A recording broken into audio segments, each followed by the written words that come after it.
और कहीं और का बजाता ये नहीं चलेगा।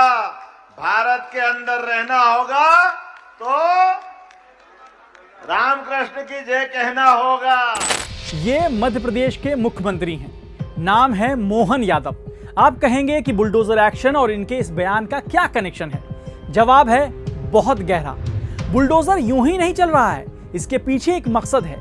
इस वीडियो में आगे आपको बुलडोजर गिरी की हर एक क्रोनोलॉजी बताएंगे, फिर आप भी मेरे साथ पूछिएगा, जनाब ऐसे कैसे?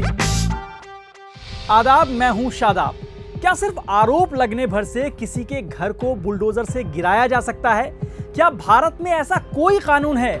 ऐसे सवालों के जवाब समझने के लिए और अपने अधिकार को जानने के लिए क्विंट के मेंबर बनिए। क्विंट को सब्सक्राइब कीजिए ताकि आपकी आवाज बुलंद हो सके। अब बात 21 अगस्त 2024 की।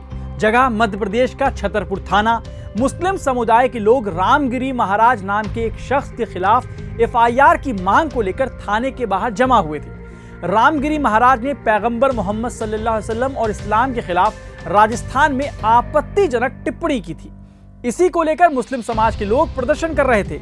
इसी दौरान थाने के बाहर पत्थरबाजी हुई। फिर खबर आई कि पुलिस ने 50 लोगों पर नामजद केस दर्ज किया है। साथ ही 200 अज्ञात लोगों पर मामला दर्ज हुआ है। पुलिस ने कांग्रेस से जुड़े शहजाद हाजी को मुख्य आरोपी बनाया। लेकिन इस घटना में भी वही पुरानी स्क्रिप्ट, वही पुराने डायलॉग, वही पुराना एक्शन, मतलब बुलडोजर। प्रशासन ने शहजाद हाजी के 7 साल से बन रहे मकान को गिरा दिया। कहा गया कि मकान अवैध था।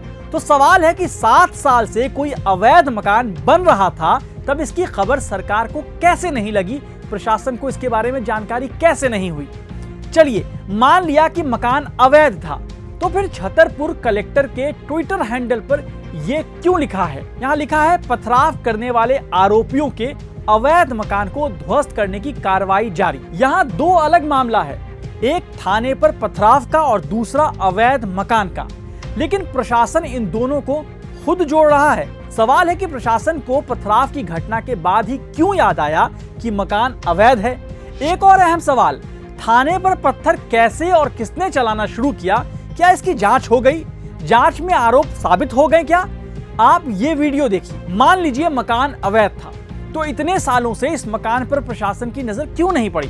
खैर, वो भी छोड़ दीजिए। तो ये बताइए कि यहाँ लगी गाड़ियां भी अवैध थी, उसे क्यों तोड़ा गया? गाड़ी का पेपर नहीं था क्या? चोरी की गाड़ी थी क्या? तो सीज क्यों नहीं की गाड़ियां?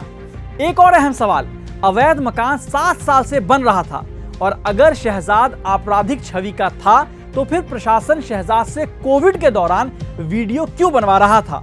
अपील क्यों करवा रहा था? क्यों प्रशासन अपने अलग अलग सोशल मीडिया अकाउंट से उसके वीडियो शेयर करवा रही थी?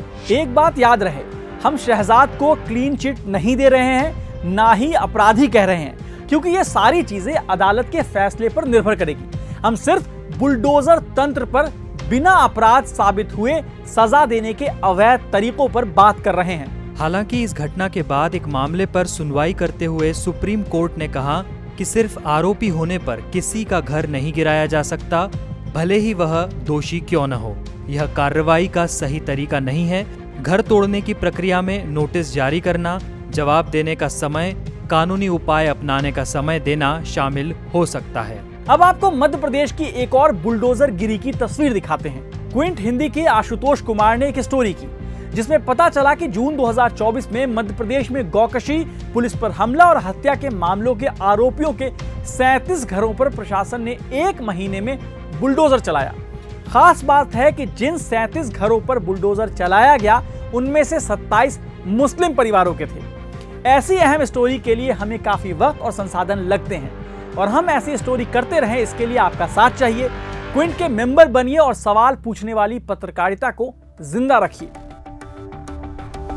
अब बात करते हैं 2022 की। 2022 में मध्य प्रदेश के खरगोन में हिंसा के बाद प्रशासन ने कई घरों पर बुलडोजर चलाया था। इसमें से PM आवास योजना के तहत बना मकान भी गिरा दिया गया था। 2022 में ही बड़वानी में प्रशासन ने 3 लोगों पर दंगों में शामिल होने का आरोप लगाया। उनके घर तोड़े, फिर पता चला कि दंगे वाले दिन तो वो तीनों पहले से ही जेल में थे। अब सवाल है कि क्या ऐसा कोई कानून है जो बुलडोजर से तोड़फोड़ को सही ठहराता है? जवाब है नहीं। संसद या मध्य प्रदेश विधानसभा ने ऐसा कोई कानून नहीं बनाया है। फरवरी 2024 में मध्य प्रदेश हाई कोर्ट ने एक मामले में कहा था कि नागरिक अधिकारों के लिए उचित प्रक्रिया का पालन किए बिना घरों को ध्वस्त करना फैशन बन गया है। ये बात कोर्ट कह रहा है। जस्टिस विवेक रूसिया ने एक याचिका पर फैसला सुनाते हुए डिमोलिशन को अवैध करार दिया और 2 पीड़ितों को 1-1 लाख रुपए का मुआवजा देने का आदेश भी दिया था। कोर्ट ने बुलडोजर चलवाने वाले अधिकारियों के खिलाफ कार्रवाई का भी आदेश दिया था। अब आते हैं मध्य प्रदेश सार्वजनिक और निजी संपत्ति के नुकसान का निवारण और वसूली कानून 2021 पर। मध्य प्रदेश सरकार ने दिसंबर 2021 में उत्तर प्रदेश की तर्ज पर एक कानून पारित किया था, जिसमें सार्वजनिक और निजी संपत्ति को नुकसान पहुंचाने, मतलब दंगों या प्रदर्शनों के दौरान या किसी और तरह से आरोपियों को नुकसान का हर्जाना देने का नोटिस भेजा जा सकता है। यह कानून आरोपियों की संपत्ति की कुर्की करने की अनुमति देता है, लेकिन यह तभी किया जा सकता है जब दावे की औपचारिक प्रक्रिया शुरू हो गई हो और यह पता चल गया हो कोई जो व्यक्ति है वो संपत्ति को नुकसान पहुंचाने में शामिल था। अब आते हैं अवैध निर्माण वाले तर्क पर। कानून कहता है कि किसी व्यक्ति की निजी संपत्ति को तभी तोड़ा और गिराया जा सकता है जब गिराने से पहले बाकायदा एक प्रक्रिया, एक प्रोसेस का पालन किया गया हो। इसमें उस व्यक्ति को अपनी बात कहने का मौका भी दिया जाता है। 1984 के मध्य प्रदेश भूमि विकास नियम के नियम संख्या 12 अधिभोग का अतिक्रमण, ऑक्यूपेंसी वायलेशन मतलब में कहा गया है कि अगर कोई व्यक्ति नियमों का उल्लंघन करते हुए किसी इमारत का इस्तेमाल कर रहा है तो उसे नोटिस भेजा जाना चाहिए और फिर उसे 10 दिन देने होंगे कि वो या तो वहां से चला जाए या उसे लीगल बनाए। अब आपके जहन में सवाल आ रहा होगा कि सिलेक्टिव बुलडोजर एक्शन के पीछे क्या मकसद हो सकता है। इसका एक जवाब तथाकथित इंस्टेंट जस्टिस के भाव को पूरा करना, यानी कोई घटना हुई, मीडिया के जरिए हम तक पहुंची, हमारा इमोशन जागा और मन में आया कि ऐसे लोगों को सजा दी जाए। शायद सरकारें भी समझती हैं कि इंस्टेंट जस्टिस के जरिए इन इमोशंस को भुनाया जा सकता है, लेकिन इस बीच जो सबसे इंपॉर्टेंट चीज छूटने का डर है वो है जस्टिस। जस्टिस को लेकर ये लाइन अक्सर कही जाती है कि 100 culprits can escape but 1 innocent should not be punished। क्यों ना माना जाए कि ऐसे एक्शन एक समाज को डराने की कोशिश है और भीड़ को खुश करने की कोशिश। मतलब साफ है, बुलडोजर तंत्र संविधान को मुंह चिढ़ा रहा है। इसलिए हम और आपको पूछना चाहिए, जनाब ऐसे कैसे?